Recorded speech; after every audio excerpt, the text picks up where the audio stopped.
Now let's learn what is a continued proportion.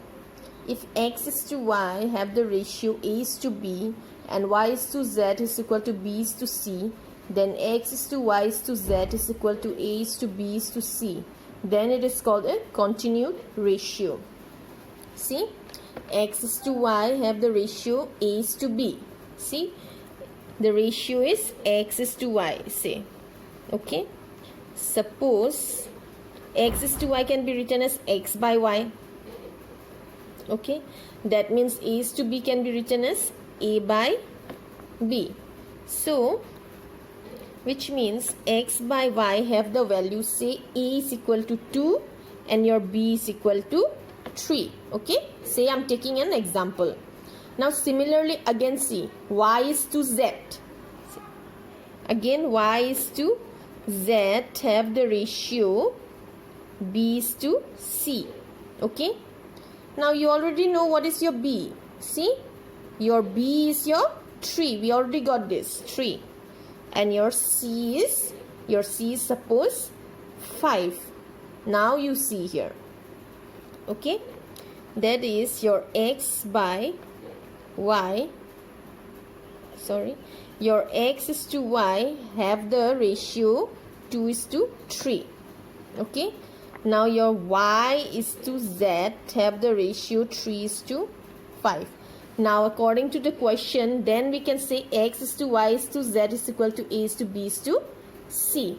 Now I can write this x. Again this is y, this is y. So I will write only one time. So x is to y is to z will give us a is to b is to c. That is your, this is your a. Your a is 2. Your b is 3. See, here also 3. That is your b. Y is 3 and again here also y is 3. Then it is 3 and then 5. Then we can say that this ratio is in our continued ratio. Which means what? We should always make this b and this b should be same. If it is not same, the value is not same, then we cannot say that it is a continued proportion. Now if I say example, x is to y is equal to say 2 is to 3. Okay, and now your y is to z, I take example 5 is to 9. You see here the value of y is 3 and here y is 5. That means what? It is not same. So this type of ratio cannot be called as continued ratio. Now we will learn with one example. Now you see here, this is example 5 of your book. If a is to b is equal to 3 is to 5 and b is to c is 6 is to 7, find a is to b is to c. That means we have to make a continued proportion. A is to b is to c. See, in continued proportion means it will involve 3 terms. That is 1, 2 and 3 terms. Then only we can say this is a continued proportion. Okay. Now your a is 3 and your b is 5. And here your b is 6 and your c is 7. See, both the b have different values. So means we have, this is not in continued proportion. So now we have to make it in continued proportion. How? So now we will take b value. Okay, now your b is 5 and your, again in this side your b is 6. We will multiply them 6 equal to 30.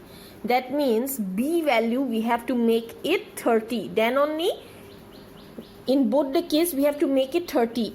Here also we have to make it 30 and here also we have to make it 30. Then only we can find a is to b is to c. That is for continued proportion. Now what we do is a by b. A is to b can be written as a by b is equal to 3 by 5.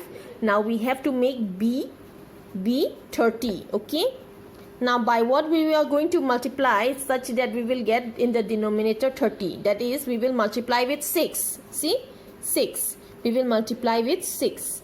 When I multiply here, I will multiply in the numerator also, 6. So 3 6 are 18 and 5 6 are 30. Okay, this first part is done. Now Next part is B is to C is equal to, according to the question, is 6 by 7. We have to make it 6 by 7. Okay. Now this time B. Here we have made 30. And again B also we have to make it 30. So 6 into how much will give us 30? That means I am going to multiply with this number. See, 6 into 5. Again in the denominator also we have to multiply 5. Okay. So 5 6 are 30 and 5 7 are 35. Okay. Now you see here your B is 30 and here down also B is your 30. Now it is same. Now we will write as A is to B is equal to how much? A is to B is equal to 18 is to 30. No? Now B is to C again. What is the ratio? That is 30 is to 35. Okay. Now we have to find what? A is to B is to C. A is to B is to C. Now what is your A? Your A is 18. Your A is 18. And your B is your 30. See, 30, 30. So I will write only 30. I cannot have two values for B. And your C will be 35. See, 35. This is the way you will find out the value for A is to B is to C.